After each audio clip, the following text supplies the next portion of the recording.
2 Chronicles 9. The Queen of Sheba visits Solomon. When the Queen of Sheba heard of Solomon's fame, she came to Jerusalem to test him with hard questions. Arriving with a very great caravan, with camels carrying spices, large quantities of gold, and precious stones, she came to Solomon and talked with him about all she had on her mind. Solomon answered all her questions, nothing was too hard for him to explain to her. When the Queen of Sheba saw the wisdom of Solomon, as well as the palace he had built, the food on his table, the seating of his officials, the attending servants in their robes, the cupbearers in their robes and the burnt offerings he made at the temple of the Lord, she was overwhelmed. She said to the king, "The report I heard in my own country about your achievements and your wisdom is true. But I did not believe what they said until I came and saw with my own eyes. Indeed, not even half the greatness of your wisdom was told me, you have far exceeded the report I heard. How happy your people must be! How happy your officials, who continually stand before you and hear your wisdom. Praise be to the Lord your God, who has delighted in you and placed you on his throne as king to rule for the Lord your God. Because of the love of your God for Israel and his desire to uphold them forever, he has made you king over them, to maintain justice and righteousness." Then she gave the king 120 talents of gold, large quantities of spices, and precious stones. There had never been such spices as those the Queen of Sheba gave to King Solomon. The servants of Hiram and the servants of Solomon brought gold from Ophir, they also brought algumwood and precious stones. The king used the algumwood to make steps for the temple of the Lord and for the royal palace, and to make harps and lyres for the musicians. Nothing like them had ever been seen in Judah.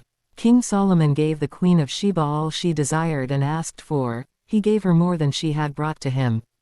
Then she left and returned with her retinue to her own country. Solomon's splendor. The weight of the gold that Solomon received yearly was 666 talents, not including the revenues brought in by merchants and traders. Also all the kings of Arabia and the governors of the territories brought gold and silver to Solomon. King Solomon made 200 large shields of hammered gold, 600 shekels of hammered gold went into each shield. He also made 300 small shields of hammered gold, with 300 shekels of gold in each shield. The king put them in the palace of the forest of Lebanon. Then the king made a great throne covered with ivory and overlaid with pure gold. The throne had 6 steps, and a footstool of gold was attached to it. On both sides of the seat were armrests, with a lion standing beside each of them. 12 lions stood on the 6 steps, one at either end of each step. Nothing like it had ever been made for any other kingdom. All King Solomon's goblets were gold, and all the household articles in the palace of the forest of Lebanon were pure gold. Nothing was made of silver, because silver was considered of little value in Solomon's day. The king had a fleet of trading ships manned by Hiram's servants. Once every 3 years it returned, carrying gold, silver and ivory, and apes and baboons. King Solomon was greater in riches and wisdom than all the other kings of the earth. All the kings of the earth sought audience with Solomon to hear the wisdom God had put in his heart. Year after year, everyone who came brought a gift, articles of silver and gold, and robes, weapons and spices, and horses and mules. Solomon had 4,000 stalls for horses and chariots, and 12,000 horses, which he kept in the chariot cities and also with him in Jerusalem.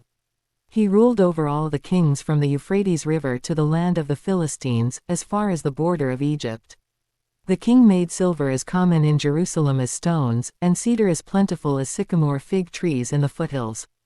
Solomon's horses were imported from Egypt and from all other countries. Solomon's death. As for the other events of Solomon's reign, from beginning to end, are they not written in the records of Nathan the prophet, in the prophecy of Ahijah the Shilonite and in the visions of Iddo the seer concerning Jeroboam son of Nebat? Solomon reigned in Jerusalem over all Israel 40 years. Then he rested with his ancestors and was buried in the city of David his father. And Rehoboam his son succeeded him as king.